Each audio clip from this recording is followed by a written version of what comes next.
नमस्कार दोस्तों, घर की कोचिंग अनुराग मिश्रा में आपका स्वागत है। आज हम देखेंगे जीएसटी और नीति आयोग से संबंधित कुछ क्वेश्चन जो आपके एग्ज़ाम की दृष्टिकोण से बहुत इंपॉर्टेंट हो सकते हैं।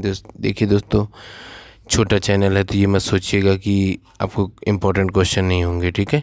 तो आप ज़रूर से ध्यान दीजिए, ठीक है, याद रखना, ठीक है। हज़ारों मील की यात्रा पहले कदम से शुरू होती है।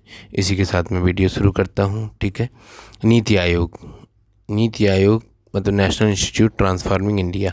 नीति आयोग 1 जनवरी 2015 में आया था। ये किसको रिप्लेस करके आया था? योजना आयोग को, ठीक है। नीति आयोग में कोई गैर संवैधानिक जिक्र नहीं किया गया, तो गैर संवैधानिक संस्था है नीति आयोग, ठीक है, याद रखिएगा।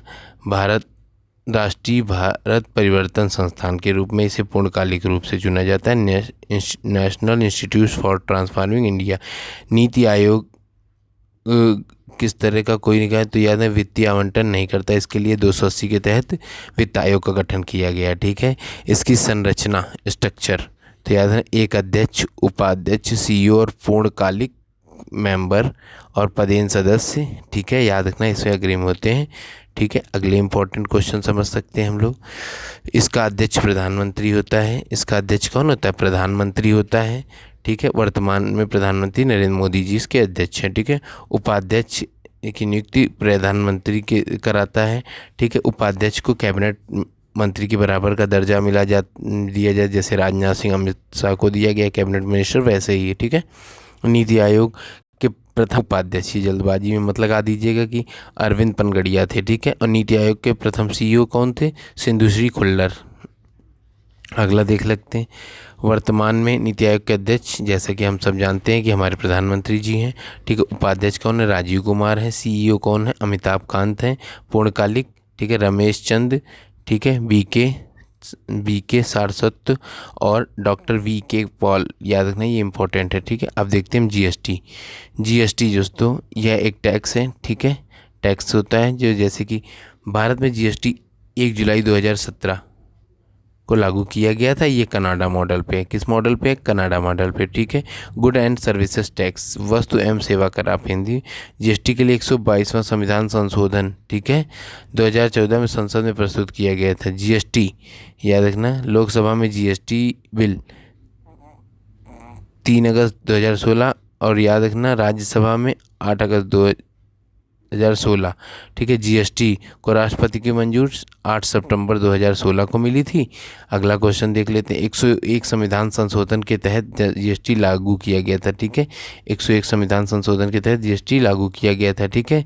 जीएसटी में के अंतर्गत 17 अप्रत्यक्ष कर आते हैं। कितना? जीएसटी एक अप्रत्यक्ष कर का रूप है, ये भी आप दें, और 23 अधिभार के रूप में शामिल है। जीएसटी पंजीकरण की संख्या कई बार पेपर में पूछी जाती, 15 हो जाती है। जीएसटी में स्लैब्स कितनी हमारी? 4 है, ठीक है। जीरो वाली कभी कभी आप 5 सोच लेते हैं, जीरो स्लैब वो नहीं मानी जाती, बस याद है जिस पर टैक्स मिलता है वही स्लैब मानी जाती। 5%, 12%, 18% और 28%, ठीक है। और याद रखना, इसकी जीएसटी परिषद की स्थापना कब हुई थी? सितंबर, ठीक है, 12 सितंबर 2016 को, ठीक है। जीएसटी का अध्यक्ष कौन होता है? वित्त मंत्री होते हैं। इसके ये याद रखिएगा, आप कभी प्रधानमंत्री या राष्ट्रपति न लगा दीजिए। देखिए, जीएसटी कितने प्रकार की होती है दोस्तों? जीएसटी 3 प्रकार की होती है। कितने प्रकार की होती है? 3 प्रकार की होती है। मुख्यतः कौन होती है? सेंट्रल, ये स्टेट सेंट्रल गवर्नमेंट को टैक्स दिया जाता है, central goods and services tax. CGST क्या है? सेंट्रल, ठीक है। ये स्टेट्स की हो गई, ये सेंट्रल की जीएसटी हो जाती। और ठीक है, आईजीएसटी मतलब integrated goods and services tax है। तो याद रखना, ये वाली जीएसटी हो जाती है, तो ये स्टेट्स लेते हैं कुछ जीएसटी का टैक्स, कुछ करों का क्या हो जाता है? सेंट्रल लेती है। और ये याद रखना, केंद्र राज्य दोनों के बीच में होता है। मतलब ये जिस राज्य में सामान बेचा गया उपभोक्ता को मिलता है। जैसे मान लीजिए राजस्थान में कोई चीज़ उत्पादित हुई, लेकिन उसका जो बेचा जा रहा है वो कहाँ पे बेचे जा रहा है, तो याद रखना उत्तर प्रदेश, तो उसको कौन सा गवर्नमेंट लेगी? तो उत्तर प्रदेश गवर्नमेंट टैक्स को लेगी, तो वो हो जाएगा जाके ये वाला, ठीक है, आईजीएसटी। इसके बाद जीएसटी लागू किया। जीएसटी लागू करने वाला विश्व में हमारा कौन सा स्थान है? 161, ठीक है। तो अगला देख लेते हैं हम लोग थोड़े से इंपॉर्टेंट और फैक्ट, ठीक है। अब देखो नीति आयोग की रिपोर्ट, इनोवेशन इंडेक्स में कर्नाटक टॉप पे रहा है। याद रखें इनोवेशन इंडेक्स में कौन सा है, अंतिम स्थान पे राज्यों मतलब दूसरे स्थान पे महाराष्ट्र, तीसरे स्थान पे राज्यों में अंतिम स्थान पे मतलब क्या दिल्ली रहा है। केंद्र शासित, ये इनोवेशन में दोस्तों ये याद रखना, एक गलत क्वेश्चन है, ठीक है। यहाँ पे आपसे करेक्शन कराऊंगा मैं आपको। केंद्र शासित प्रदेशों में मतलब दिल्ली पहले पे, अंतिम पे लक्षद्वीप है। पहाड़ी क्षेत्रों में हिमाचल प्रदेश प्रथम पे है, मेघालय सबसे लास्ट में, ठीक है। निर्यात सूचकांक में पहले स्थान पे कौन सा है, निर्यात सूचकांक में कौन सा है, गुजरात। दूसरे स्थान पे महाराष्ट्र है और तीसरे स्थान तमिलनाडु है, ठीक है। ये नीति आयोग के द्वारा जारी सूचकांक पे है। आपके पीछे जाएंगे, निर्यात सूचकांक तत्पर में किसका स्थान प्रथम, तो गुजरात है। इनोवेशन में आप कर्नाटक लगाएंगे, केंद्र शासित प्रदेश में दिल्ली लगाएंगे और पहाड़ी क्षेत्रों में हिमाचल प्रदेश लगाएंगे, ठीक है। स्वच्छ सर्वेक्षण ग्रामीण पुरस्कार 2020, ये याद रखना शीर्ष पे कौन रहा है, ग्रामीणों में याद रखना तमिलनाडु में, ठीक है। और शीर्ष रैंकिंग में क्या हो, पेड्डापल्ली, ये तेलंगाना का राज्य जिला में था, वो राज्य में था, ये जिला में थे। अधिकतम नागरिक भागीदारी रहते हैं उत्तर प्रदेश, याद रखना सबसे ज़्यादा क्या हो जाता है सर्वेक्षण, नागरिक उत्तर प्रदेश में, ठीक है। इसके बाद स्वच्छ सुंदर सामुदायिक शौचालय, ठीक है, अभियान, सर्वश्रेष्ठ राज्य कौन सा रहा है, गुजरात रहा है। कौन सा रहा है, गुजरात। सर्वश्रेष्ठ जिला, ठीक है, तिरुनेलवल्ली, ठीक है, याद रखना सर्वश्रेष्ठ। ये क्या, सामुदायिक मतलब टॉयलेट्स बनाने में, ठीक है। उसके बाद ब्लॉक में का खचरौंद, ठीक है।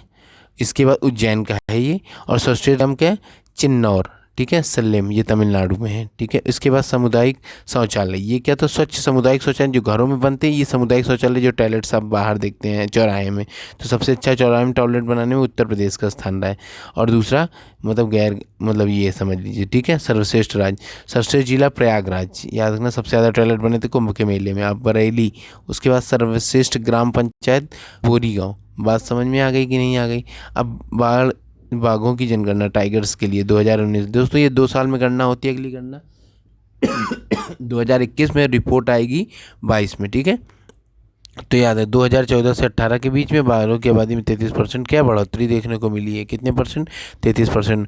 उस पर से MP पहले पे है, 526 में सबसे ज़्यादा है। और याद है कर्नाटक लास्ट ईयर ज़्यादा था, दो मतलब टाइगर से कौन पहले स्थान पे आ गया है, तो MP आ गया, ठीक है। उसके बाद उत्तराखंड में 442 हैं और महाराष्ट्र में 432, याद रखना तीसरा है, बस इतना याद रखिएगा। उत्तर प्रदेश का जरूर याद रखिए क्योंकि आप उत्तर प्रदेश का एग्ज़ाम देने जाते हैं तो इनको जरूर रखिएगा, ठीक है। 173 या इसके बाद दोस्तों यदि आपको अभी भी वीडियो में कोई कमी नज़र आती है तो आप प्लीज़ कमेंट करिए, मैं उस पर सुधार करूँगा। कम समय में आपको अच्छी चीज़ पहुँचाने की कोशिश की हूँ। वीडियो को अच्छा लगा हो तो लाइक करें, शेयर करें, सब्सक्राइब करें, ठीक है दोस्तों, ज़रूर से ज़रूर।